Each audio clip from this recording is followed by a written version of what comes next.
Et donc là, tu répares ta machine à laver, là. Bah ouais, tu vois, là, en fait on fait des changements et que moi comme c'est plus mieux me servir en tout cas, enfin je crois mieux me servir de mes piolets que de la pince multiprise, parce que j'ai même pas de clé, ça c'est vraiment trop compliqué, avec une seule je peux tout bricoler. J'essaie juste d'intervertir l'évier avec la machine à laver, mais là ça fait à peu près 6 heures que je suis dessus et bah là je viens de me rendre compte qu'il y a un truc qui allait pas marcher. Ma nouvelle voie au pèlerin. Ouais, bah écoute, difficile de dire que c'est une nouvelle voie dans le sens où ça débouche pas forcément au sommet. Notre projet initial c'était de sortir effectivement au sommet de l'aiguille des pèlerins, mais en fait bon, on s'est retrouvé face en fait à une zone qui était vraiment une zone de rochers pourris. Du coup c'était un peu trop difficile, trop risqué de forcer le passage. Du coup on s'est remis dans une ligne qui était un peu plus logique. Enfin, pas plus logique, mais qui restait une ligne logique qui rejoignait la ligne de Beyond. Donc on a préféré opter pour ça. Il faut voir qu'effectivement, si on avait voulu forcer, en fait, c'était une rampe de rochers très pourris. Si on avait voulu mettre des speeds pour protéger vraiment cette longueur, pour éviter qu'en cas de chute du leader, la corde soit sectionnée, on aurait très bien pu faire comme ça. Et c'est vrai que moyennant 3-4 speeds, on forçait le passage et on trouvait une ligne qui allait au sommet. Maintenant, moi, c'est pas forcément quelque chose qui me tient à cœur. Moi, j'ai envie de faire des lignes plutôt ce qu'on dit en trad, enfin, quelque chose qui soit Camalo, enfin friend et puis friend Python. Donc on est resté fidèle à cette éthique-là, entre guillemets. Donc on est redescendu en rappel d'à peu près 90 mètres pour suivre cette ligne qui débouche donc, au sommet de Beyond. Une partie ou de Beyond. Et les caractéristiques donc de ces longueurs? Eh ben, c'est une voie qui finalement est pas si dry que ça. En tout cas, moi, quand j'ai ouvert, il y avait une chute de neige, donc déjà c'était tout blanchi. Donc ça veut dire pas forcément super évident de trouver le cheminement, pas évident de trouver les protections et donc les prises. Et bah, même une fois que ça a été nettoyé, ça reste quand même une ligne qui est 70-80% en tout cas quand je l'ai faite, qui était avec des passages en glace ou neige très raide.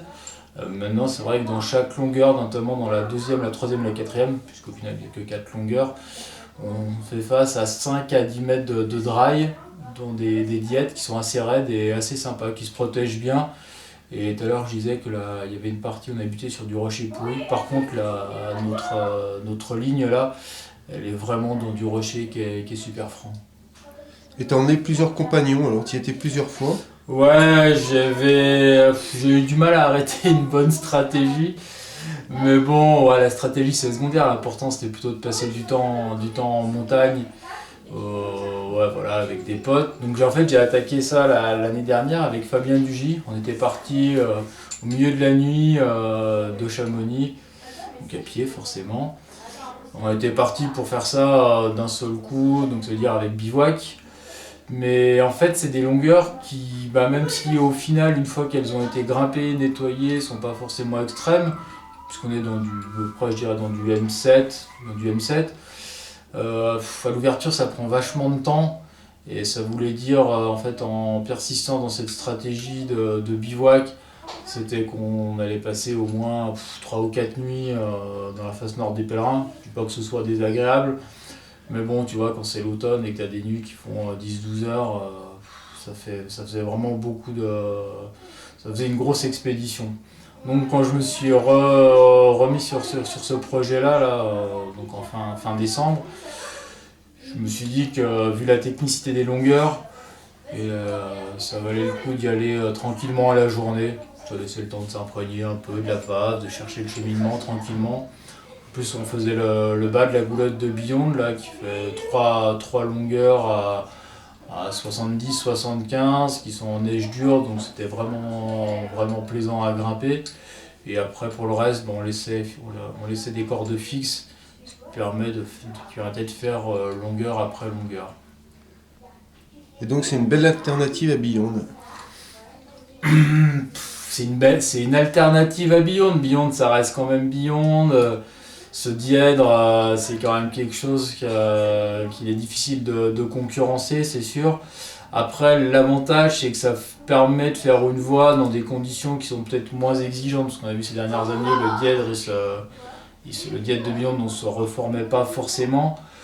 Dans cette ligne-là, moi j'ai toujours pu l'observer depuis Chamonix, en fait, quand le dièdre a été formé, le dièdre de Beyond a été formé, la ligne des flammes de l'enfer, parce que c'est comme ça que je l'ai baptisé, a été formée aussi. C'est moins exigeant, donc on arrive plus facilement à protéger. Et je sais que j'en ai fait les frais dans Beyond en voulant le faire en mauvaises conditions. En fait, la neige était pas bonne et je suis tombé, je me suis fait une entorse. Voilà, donc c'était pas, c'est quand même pas une voie qui peut se faire dans n'importe quelle condition, alors que les flammes, ça peut souffrir de conditions peut-être plus sèches. Et c'est un hommage à Andy et Peter. Ouais, voilà, ouais, c'était. J'aime bien faire allusion aux ouvreurs. À droite, j'avais repris avec Corrado Pecce la Dar Replin, on avait appelé ça Dryard. Quand on a fait Full Love dans la face nord des pèlerins, un des ouvreurs donc s'appelait James Full Love. Et là, bon, bah là, il n'y avait pas d'ouvreur puisque la ligne était toute nouvelle. Mais c'est vrai que tu vois, la proximité de Beyond, c'est quand même quelque chose d'assez prégnant. En plus, l'événement qui s'est passé, là, donc l'incendie de l'atelier de Andy, c'est quelque chose qui m'a marqué. C'est un gars pour qui j'ai vraiment beaucoup de respect. Je pense pas que ce soit vraiment une ligne qu'il aurait forcément kiffé à l'époque. Mais en tout cas, voilà, c'était le petit clin d'œil à Andy Parkin, en tout cas.